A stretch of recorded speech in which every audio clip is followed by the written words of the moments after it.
Greetings to you all. My name is Branislav Mihailovic and I am doctor in mining engineering and an expert for underground mining exploitation.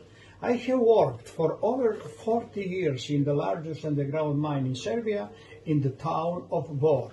During this period, I was in various managing positions and for 11 years I was the chief manager of this mine.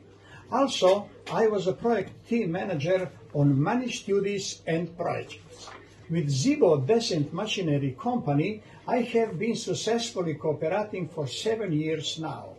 I have participated in designing the ventilation system for many mines and implementing primary and secondary mine ventilators manufactured in this company, thus becoming their partner and consultant.